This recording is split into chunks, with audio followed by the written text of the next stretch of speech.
Hi, my name is Patricia Bowen. I was born here and I have been blessed to travel other places, but I've always come home to Fauquier. Hello, my name is Heather Sutton, and I am board president of Fauquier Forward.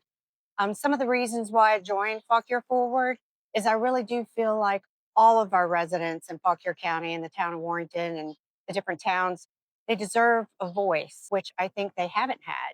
Bill Chipman. I've lived in town for 35 years.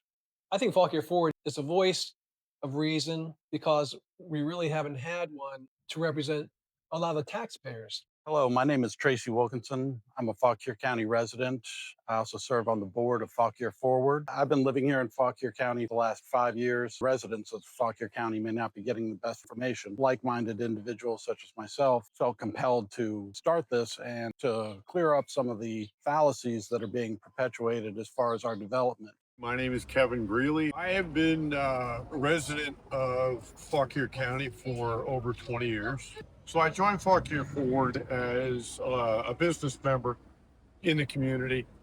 And I see a lot that's going on, and I'm concerned about the future for Fauquier because the infrastructure is not in place for a positive business environment.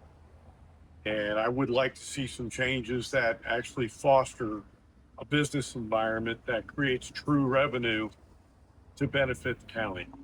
Everything is about a subject, and you compose that against complete anti-growth, and there has to be a medium. We have to find ways forward. Biggest thing is foster debate, foster ideas, get other people to see both sides of the issues and to work together. There's statistics out there that say that we underpay our teachers by up to 40%. That's not sustainable. Public schools are important in any area, but here in our county, as quickly as everything is changing, we need to be able to keep and retain the teachers for this area. We need to make sure that kids here are getting the same education benefits as the kids in our adjoining counties. When you have teachers that live here in a part of the community, they tend to stay. And the way you make them stay is to make the pay compatible with the surrounding counties, such as Prince William and Culpeper. So now we have paid firefighter and EMS that are on 24 hours a day. It's hard for us to keep people because once they come in, they get trained and then they can make much better money outside of the community. A stronger commercial tax base, which will help the county fund the services that we need, which is obviously teachers who keep leaving, the firefighters and the EMTs. We just need to keep people here who service all those industries. When the children grow up, are they going to want to stay here? I'm worried about jobs and affordability. Most of our people work outside of the county. It's become a bedroom community, and they can't be here to actually take part in the community activities and be a part of their community with their children and their spouses. The eventual path will lead to a point that most people cannot afford to live here. Nobody else, can afford to actually be here because they can't generate a living here. They can't have the things that they need for their homes and support here. They have to go for everything outside of the county.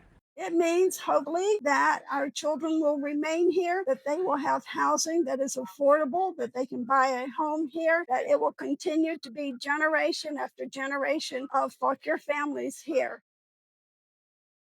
We can change that. We have the power as people in this community to change that. And it's not that we want to change the face of the way Fauquier County looks, but we have to do things to increase our revenue base so that we can provide and meet the need for all of the citizens in Fauquier County, just not some. I've seen over the last 35 years how the county has been anti-growth, and the recent reassessments made everybody realize how much burden is on the residential taxpayer. And it's not sustainable when you have almost 95% of your revenue coming from residential and only 5% from commercial. We have to have reasonable and sustainable commercial growth.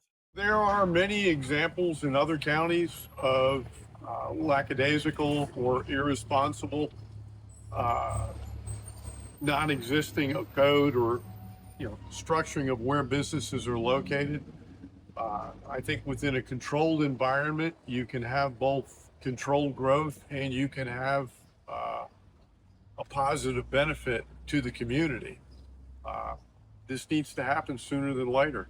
Because if you don't pay attention and get involved now, you may not have the opportunity to later.